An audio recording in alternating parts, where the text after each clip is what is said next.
through something? This is a big boy airplane, isn't it? Look at this. Look at the tires on this thing. Big, fat tires. You could probably land this on boulders and it would be okay, but certainly on a gravelly creek bed or pretty much any place you like, I suspect. What's this airplane called? Well, this is the Just Aircraft, and it's the Highlander model. Now, this company's been around a while. They did a single-seat ultralight some time ago, and that was a fun airplane to fly. I had the pleasure to fly. Now, what type of construction you used in it? This is a welded steel primary construction, all covered with fabric, wings, fuselage, and everything. And that helps keep the weight down on it some, and it allows them to custom paint it in various ways that you can't do on, for example, some other airplanes that we see out here. And I understand this also has a folding wing on it there. Yes, it does, Dave. This is another one that derives from that original design by from the Avid Flyer folks, Dean Wilson, many years ago, and they've evolved the airplane quite a bit over time. But right above my head here, right above this door frame, you can see a pin that comes out. When you do, the wing is just going to swing back, both sides of course, and you can park it in a hangar with a lot less space taken up, or perhaps use a trailer if that's what works for you. And this must be really enticing to those bush plane pilots that are looking for this type of airplane. Well, you sure got to think so, especially with these tires on it. I love these things. They do take a little bit of technique because they've got quite a bit of air movement to them that will absorb a lot of bounce, as the case may be, but they do take a little bit of practice to learn how to use them. They are available with a more conventional looking tire as well, but if you want to land out in some rough conditions, this airplane is going to make it work for you. And again, this looks like a very rugged airplane when you look at it inside. Well, yeah, this is an airplane for an outdoorsman kind of thing. Now, this particular one has some big fat cushions in it, but a lot of times they have a little thinner cushion. And then what they do is they just take this cushion out, and you can lay this down. And if this was a thinner cushion, it would make an almost flat surface back here. So a little bit of foam in there, and you can spend the night in this airplane pretty easily. But when you're back in it and you're getting ready to go flying, the seats adjust pretty easily, so you could do it in flight. A little pin here in front of you, and look at all that range here. I mean, you could be a pretty long fella and still fit in here, or be a pretty short fella and still fit in here. And it looks like you have lots of headroom going up to the ceiling too. Yeah, plenty of clearance in here. I'm not sitting in the seat right now, but it looks like there'd be plenty up there. There's a lot of room back in here. They've got quite a bit of gear back in here now. Still got lots of room for more. And due to the construction of welded steel, you got places you could tie cargo down and make sure it stays put while you're flying. It looks like a great visibility out of it as well. Pretty much see everywhere in this airplane. The skylight overhead, and you notice it's a big broad cockpit too, so you got a lot of room, and the doors bow out like they often do on these kind of designs, so you got a lot of room in here, a lot of comfort for an occupant or two, and you could be probably two big guys and fit in this airplane very well. And I understand you can also open and close the doors in flight.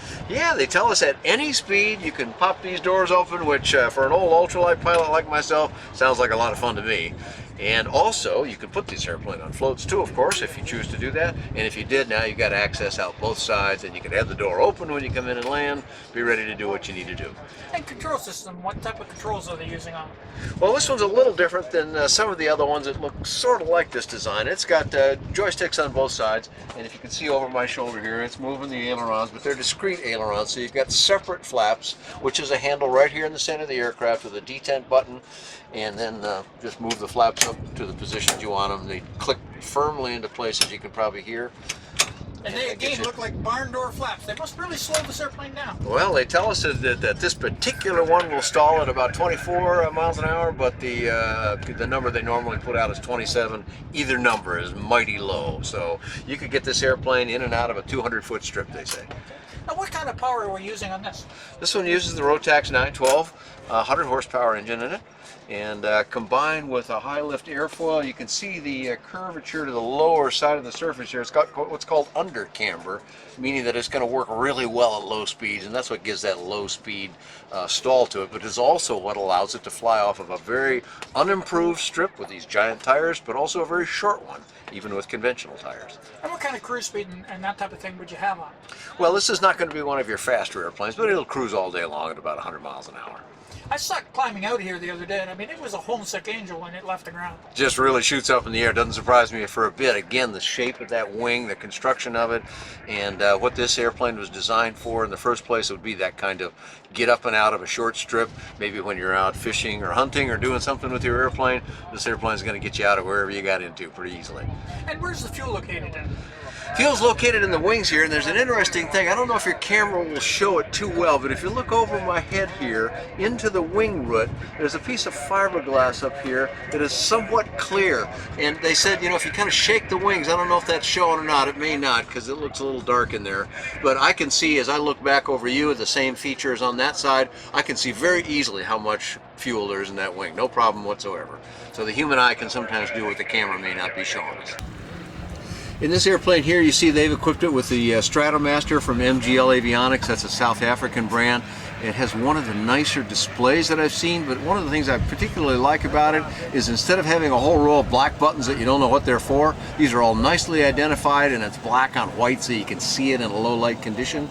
Of course, they use the GPS 295 in this particular airplane, and they probably have a number of other choices they can offer to you. Center mounted throttle with a friction lock on it, so pretty easy for both occupants to control the airplane very nicely. So if they want to get more information on this, Dan, where do we go? Well, you go to justaircraft.com. That's J-U-S-T aircraft. It's justanaircraft.com. And do you have a flight report on this one, Dan? I do not have a pilot report on the Highlander, but some of their earlier models I do, and many of the characteristics will be similar, and you can find that on buydanjohnson.com or bydanjohnson.com.